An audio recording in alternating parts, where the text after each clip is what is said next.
Reagimet të shumta politike u zgjuan për rishikimin e projektit për segmentin Trebenish-Qaftan. Kriju i Aleancës për Shqiptarët Ziadin Sela tha se devijimi i kësaj autostrade gjoja me rekomandime të UNESCO-s nuk cënon ambientin natyror as trashëgiminë kulturore, por sipas tij është vazhdimësi e një politikbërje që Ohrin ta lidhin me manastirin dhe Prilepin, ndërsa ta pezullojnë projektin që lidh detin Adriatik me detin e Zi, një infrastrukturë strategjike e NATO-s, por edhe e vendit për zhvillim ekonomik. Është mentalitet dhe logjik e Nikola Gruevskit dhe kjo sot që po ndodh s'është asgjë tjetër vetëm se vazhdimësi e këtij mentaliteti dhe kësaj logjike. Aso kohë Nikola Gruevski me BDI dhe sot Mickovski vazhdon të njëjtën me po të njëjtin mendësi politike për devijuar një korridor kaq të rëndësishëm.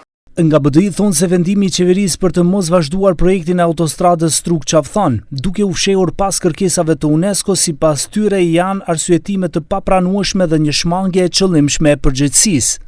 Nga BDI kumtojnë që UNESCO është justifikim që po përdoret për të maskuar një vendim politik për ndërprerjen e një korridori strategjik.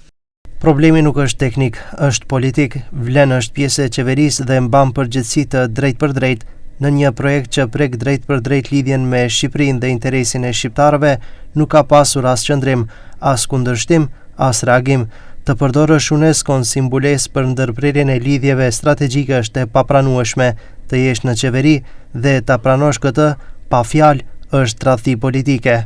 Nga koalicioni Vlen, korridorin 8 e konsiderojnë si një projekt me rëndësi të veçantë strategjike për vendin dhe rajonin. Sipas tyre, punimet po zhvillohen me progres të dukshëm në ato segmente ku janë përmbushur kushtet ligjore dhe teknike.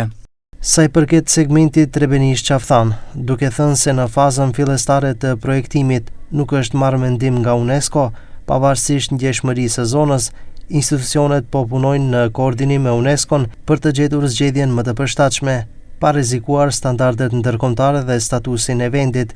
Lidhja Struk-Qaftan do të realizohet si pjesë e përkushtimit ton për lidhje të plot infrastrukturore me Shqipërinë.